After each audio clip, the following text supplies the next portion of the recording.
కొడవలూరు మండలం Tapathopu railway under bridge వద్ద హిజ్రా నాయకురాలు హాసిని వెళుతున్న కారును గుర్తు తెలియని వ్యక్తులు 2 కార్లలో వచ్చి అటకాయించి దారుణంగా కత్తులతో పొడిచి హత్య చేసి పారిపోయారు.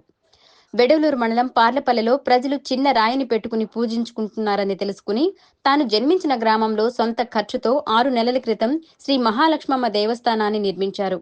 ఆలయ ప్రారంభోత్సవ కార్యక్రమంలో భాగంగా 2వ రోజు సుమారు 20 మంది హిజ్రాలతో కలిసి హిజ్రా నాయకురాలు హాసిని అమ్మవారి విగ్రహానికి అభిషేకం నిర్వహించి తిరిగి నెల్లూరుకు పయనమయ్యారు. ఈ క్రమంలో టపాతోపు రైల్వే అండర్ బ్రిడ్జ్ కింద గుర్తు తెలియని సుమారు 12 మంది హాసిని కారును అడ్డుకుని ఆమెను బయటకు లాగి కత్తులతో విచక్షణ రహితంగా పొడిచి పారిపోయారు. వెనుక ఆటోలో వస్తున్న హిజ్రా నాయకురాలు హాసినిని ఆటోలో నెల్లూరు అపోలో హాస్పిటల్కి తీసుకువెళ్లే లోపు ఆమె మృతి చెందింది. కొడవలూరు పోలీసులు కేసు నమోదు చేసి దర్యాప్తు చేస్తున్నారు. రైల్వే అండర్ బ్రిడ్జ్ కింద వర్షపు నీరు ఉండటంతో హత్యకు సంబంధించిన ఆనవాళ్లు కనబడడం లేదు.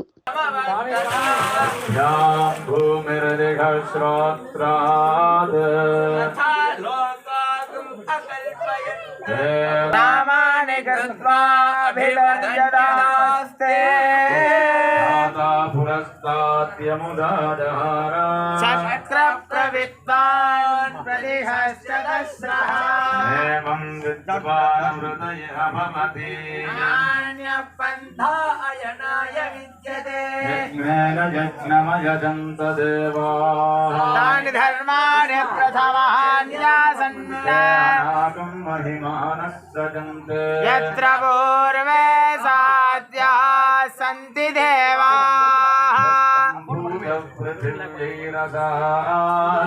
विश्वकर्मणः समवर्तदादि